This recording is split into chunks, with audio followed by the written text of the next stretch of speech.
E eu finalmente assisti Homem-Formiga 3 Quantumania na pré-estreia, primeiro horário, e eu já começo destacando aqui nesse vídeo que tem uma parte sem spoilers aqui no começo, e no final a gente vai falar um pouquinho com spoilers, ok? Do que eu gostei, do que eu não gostei, ok? Mas quando tiver spoiler, eu aviso para quem ainda não assistiu, para quem não quer saber nada de spoiler do filme, ok? Então você já pode ficar aqui nesse vídeo até o final. E o primeiro item que eu quero destacar totalmente é justamente essa força do universo cinematográfico da Marvel. Você pode ter crítica negativa ao filme, a galera descendo a lenha no filme, muita gente que nem viu o filme já julgando o filme como ruim, mas mesmo assim, sala lotada para você ver o tamanho, a força, a magnitude do universo cinematográfico da Marvel, que mesmo numa fase não tão boa, ele leva multidões ao cinema, porque justamente ele tem esse histórico e ele prometia apresentar aqui pra gente definitivamente, né, de uma vez por todas, o grande vilão da saga multiversal. Algo que não foi feito com o Thanos lá atrás. O Thanos aparecia um pouquinho aqui ou ali numa cena pós-crédito, mas nunca teve um filme como vilão de um filme solo de um personagem. Então, sei lá, ele não apareceu como vilão num filme do Thor. Não!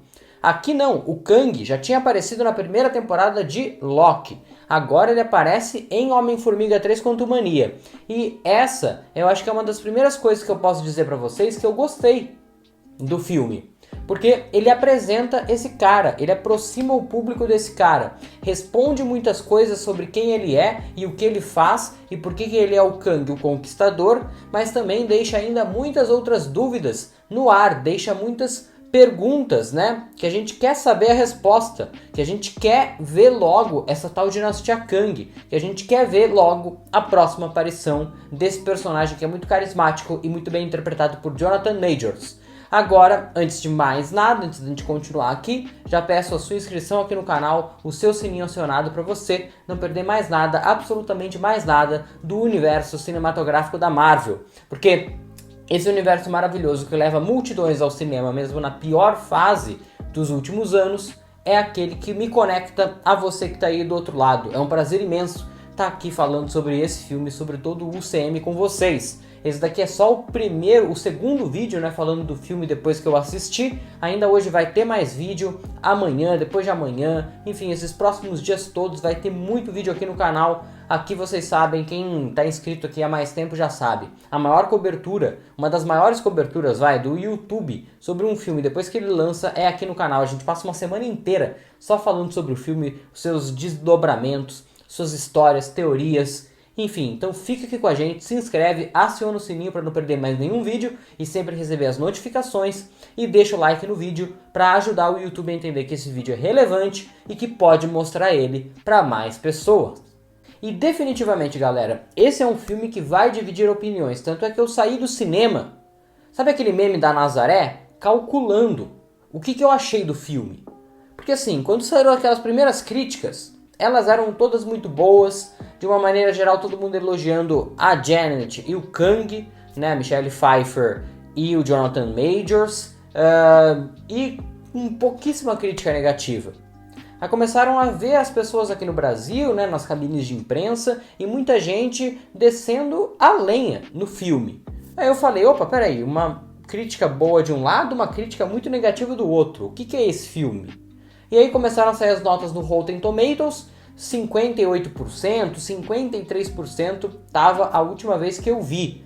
É o único filme da Marvel, o único não, né, ao lado de Eternos, a receber o tomate podre do Rotten Tomatoes. E aí eu fiquei preocupado, falei, opa, peraí, esse filme não é tudo isso que eu imaginava?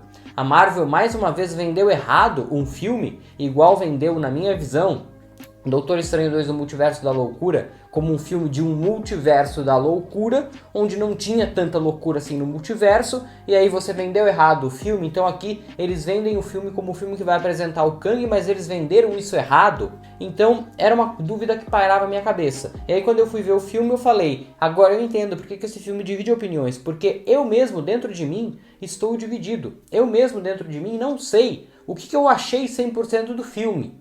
O filme, ele é bom, ele não é ruim, ele é divertido, Só que eu acho que acontece muita coisa ao mesmo tempo e apresenta também muitos personagens novos, a partir do momento em que ele explora o reino quântico como nenhum outro filme fez antes.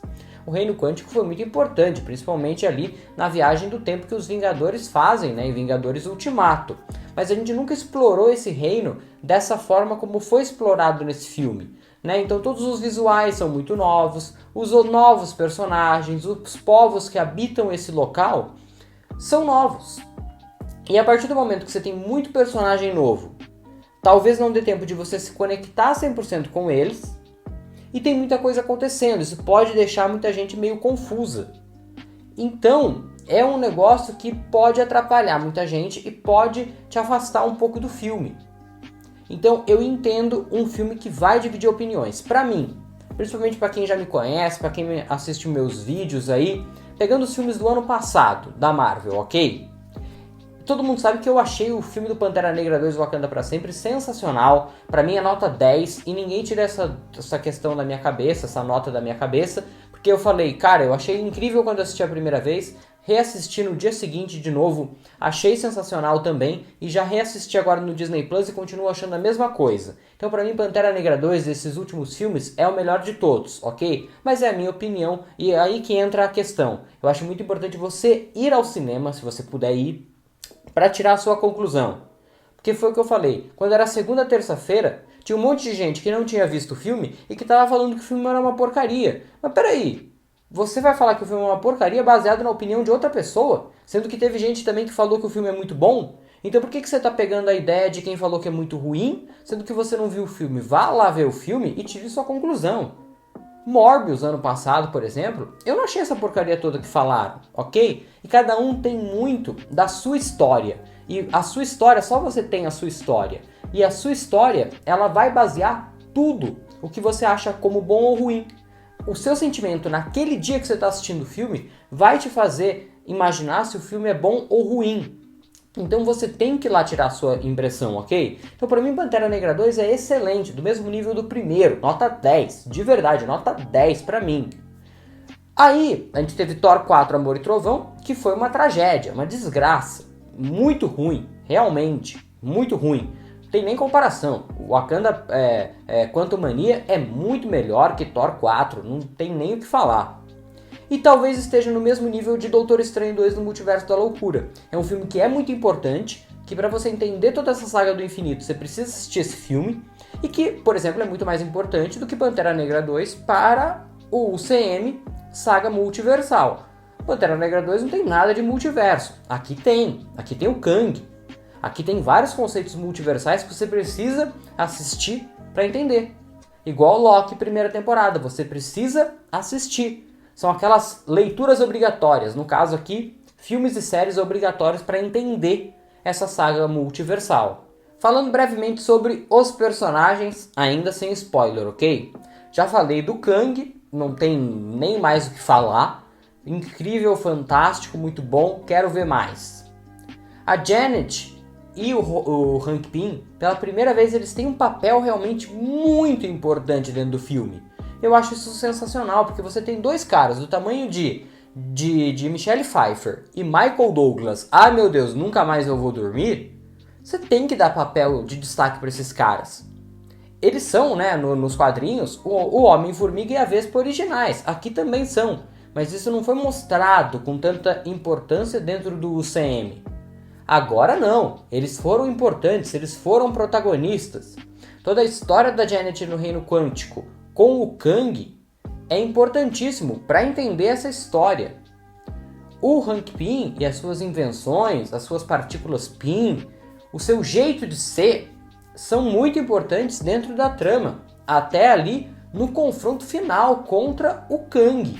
Então tudo isso ajuda a colocar o filme num nível até mais alto do que, na minha visão, os filmes anteriores do Homem-Formiga. E aqui vem outra mudança, né? Antes de falar um pouco mais dos outros personagens, aproveitar esse link aqui que eu fiz. Que é o seguinte, esse filme ele não tem a mesma pegada dos outros filmes do Homem-Formiga. Que tem cenas de ação, são filmes interessantes, mas que tem muita comédia. Aqui, tem um pouco de comédia, é óbvio que tem, mas é mais naquele nível normal dos filmes da Marvel, da fórmula Marvel.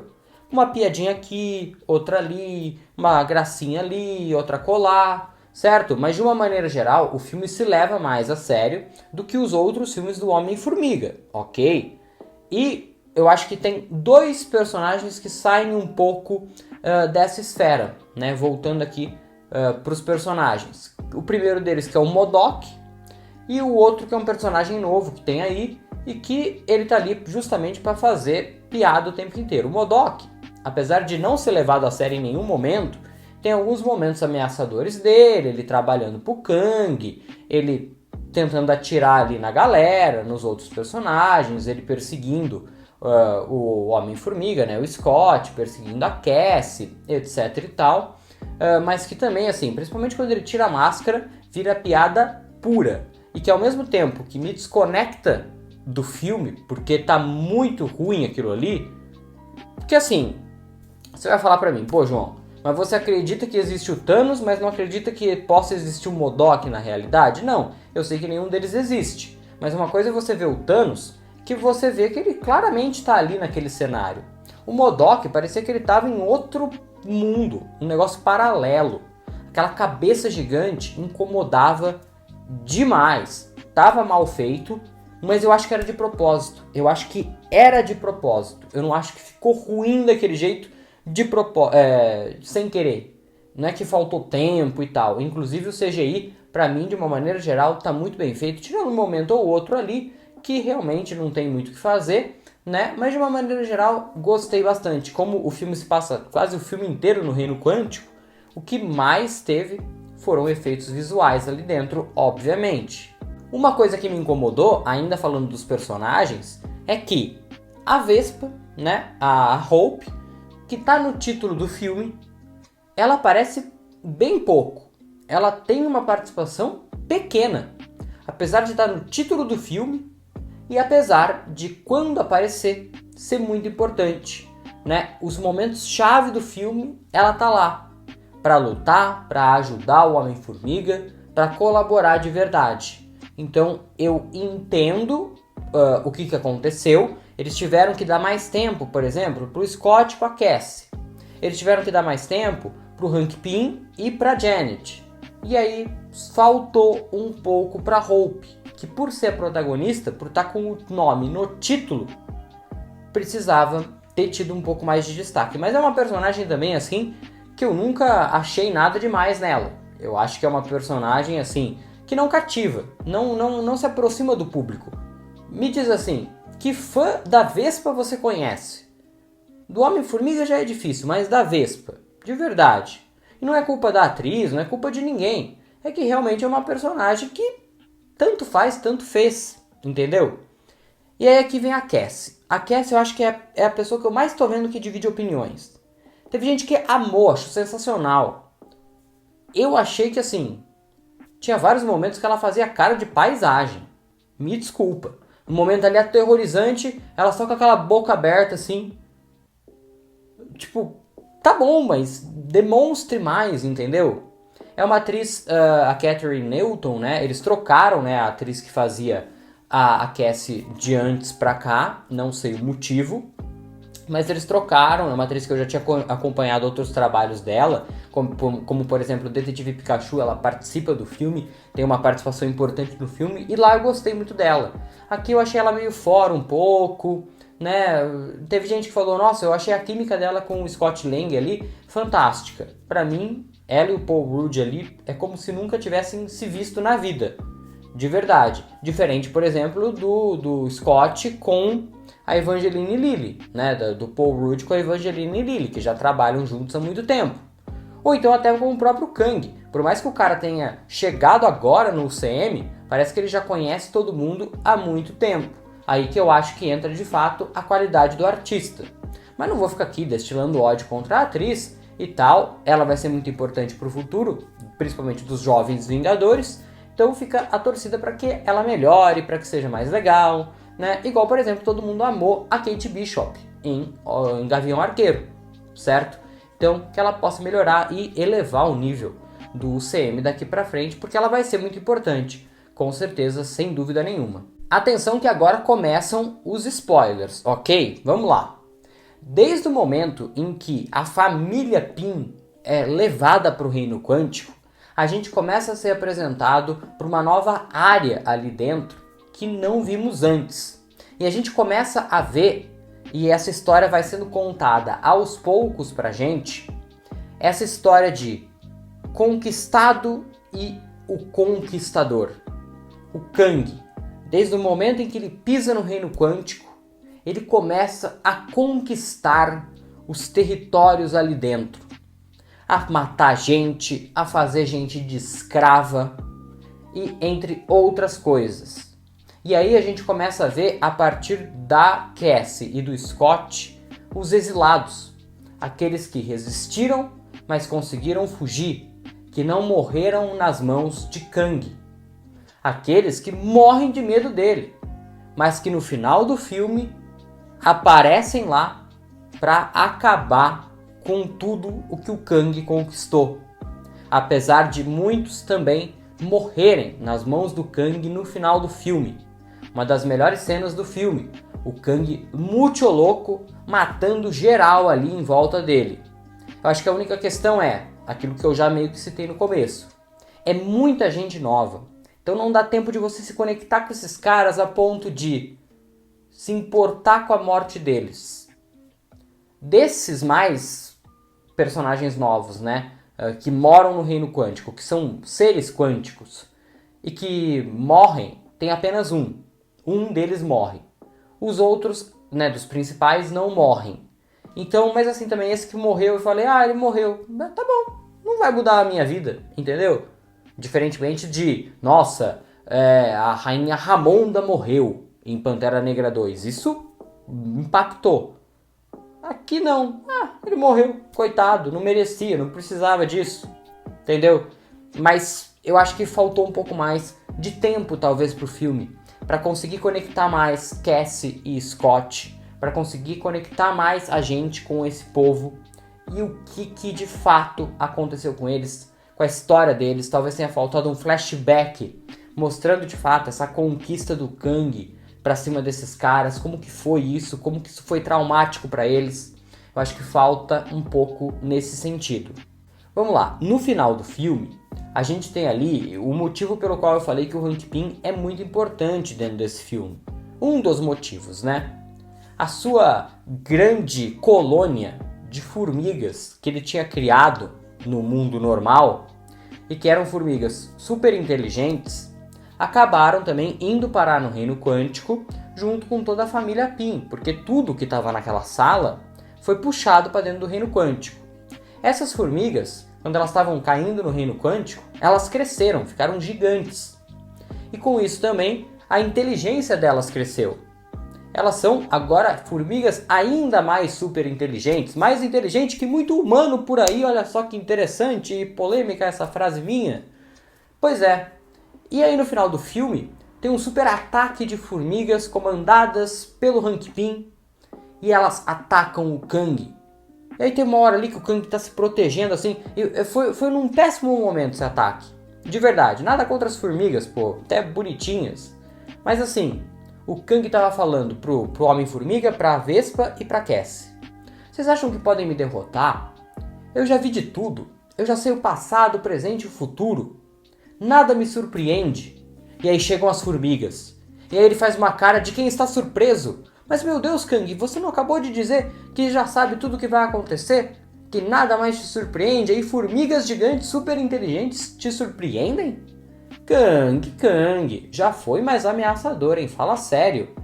E aí ele cria uma barreira ali de energia, um escudo, tenta se proteger das formigas, e aí elas começam a atacar ele, e elas começam a perfurar a barreira de energia dele, e aí elas levam ele assim pra longe, e ele some da tela. Não sabemos onde foi parar o Kang. Meu Deus, as formigas comeram o Kang. O que aconteceu? Aí nesse meio tempo o MODOK morre. Aí nesse meio tempo eles conseguem tentar voltar para casa. E aí no momento em que eles estão voltando para casa, passa o Hank Pym, passa a Janet, passa a Hope, passa a Cassie. Na hora que o Homem-Formiga vai entrar, ele é acertado pelo Kang. O Kang voltou.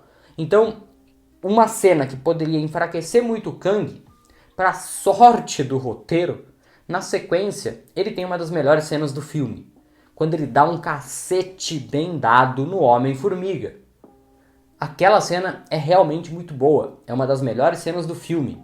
Então eles quase estragaram o Kang para ser morto por formigas, para dar para ele uma cena de ação corpo a corpo, sem poderes ali, corpo a corpo, no murro, contra o Scott Lang. Então isso daí quase estragou o filme, o personagem, mas depois eles se recuperaram.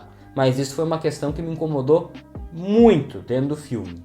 Agora fica uma percepção que eu tive, né? Porque em janeiro tiveram algumas rápidas regravações para o filme.